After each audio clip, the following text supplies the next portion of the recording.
Kinutlo gikan sa Ebanghelyo sumala ni San Mateo. Himayaon ikaw o Ginoo. Unya miadto si Jesus sa yuta duol sa lungsod sa Cesarea Filipo. Ug didto nangutana siya sa iyang mga tinun-an. Sumala sa mga tao kinsa man ang anak sa tao. Sila mitubag. May nag-ingon nga siya mao si Juan nga magbubunyag, ug ang uban nag-ingon nga siya mao si Elias. Samtang ang uban nag-ingon nga siya mao si Jeremias, o laing propeta. Si Jesus nangutana kanila, apan kamo, unsa may inyo ikasulti, kinsa man ako? Og mitubag si Simon Pedro, ikaw mao ang Mesiyas, ang anak sa Dios nga buhi. Giingnan siya ni Jesus, Simon, anak ni Jonas, bulahan ka gayon. Kay kining maong kamatuoran wala mo abot kanimo gikan sa bisan kinsang tao, kun dili gihatag kanimo sa akong amahan nga atuwa sa langit. Busa sultihan ko ikaw si Pedro, ug ibabaw nining bato tukuron ko ang akong simbahan. Og bisan gani ang kamatayon dili gayud makabuntog niini. Ihatag ko kanimo ang mga yawi sa gingharian sa langit. Ang imong idili dinhi sa yuta, idili usab didto sa langit.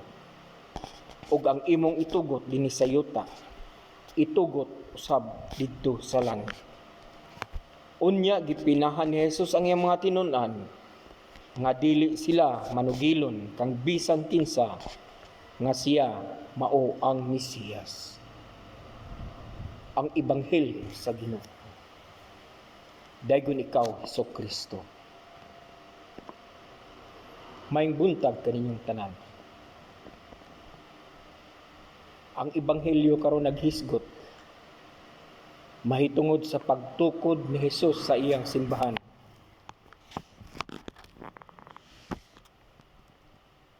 Nga siya mismo ang nagtukod niini nga simbahan, pagpamatuod nga ang Dios muluwas pinaagi sa iyang simbahan.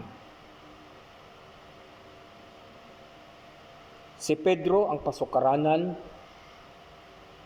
the foundation, the rock foundation, mao si St. Peter. Mao nang sa pagtukod ni Jesus nining maong simbahan,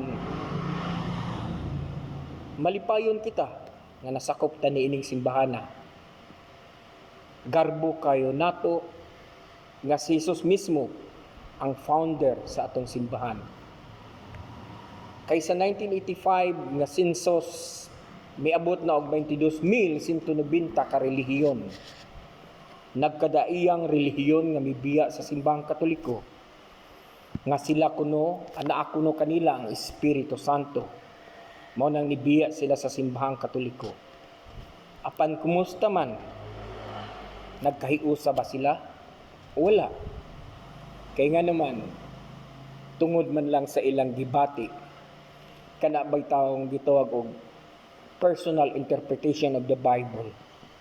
Muna'y kasagaran nagkasiak-siak ang mga simbahan, nagkadaghan, no? Unya sila ba muangkon nga sila kuno tinukod ni Kristo? Unsa may kamatuoran na ba sila prueba ikapakita? Kita daghang kay tagprueba ikapakita. Una, sa Biblia, na si Kristo mismo nagtukod sa iyang simbahan, nagipatukuranan diha ni San Pedro. Unya si San Pedro, asa man siya karon, gilubong tuwa sa St. Peter Basilica sa Roma. So, klaro kayo og tataw nga ang simbahang Katoliko iyag yun ni Kristo. Og si St. Peter, Katoliko gid siya. Kaya nga naman, tuwa man siya sa simbahang Katoliko gilubong. Mo nang, kung naamang gani, o tawag unsa ni pangdani kaninyo sa laing relihiyon, dili na kay lisod ang pagpanubag kanato.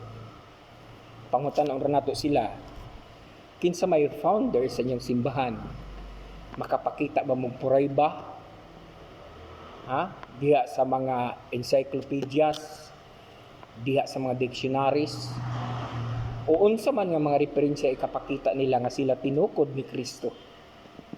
Kay kita mismo aduna tay mga daghang referensya ikapakita kung mangutana sila nga si Kristo mismo ang atong founder.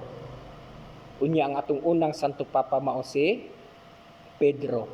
O gikan kang San Pedro hangtod karon ni Pope Francis, wala kini maputol, nagpadayon kini.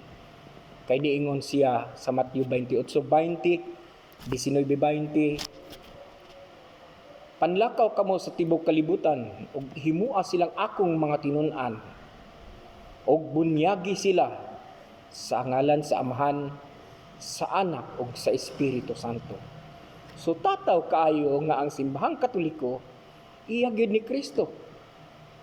No? Efeso 5:23 nga si Kristo mao ang ulo sa iyang lawas ug ang iyang lawas mao iyang luwason. No? Mo nang daghan patag mga referensya biblical ug mga referensya daghang kay tag pamatuod sa ubang nigawas sa simbahang Katoliko.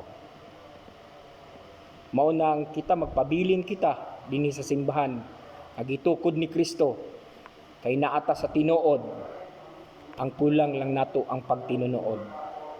Unsa kuno? Naata sa tinuod, ang kulang lang nato ang pagtinuod. Salamat sa Dios.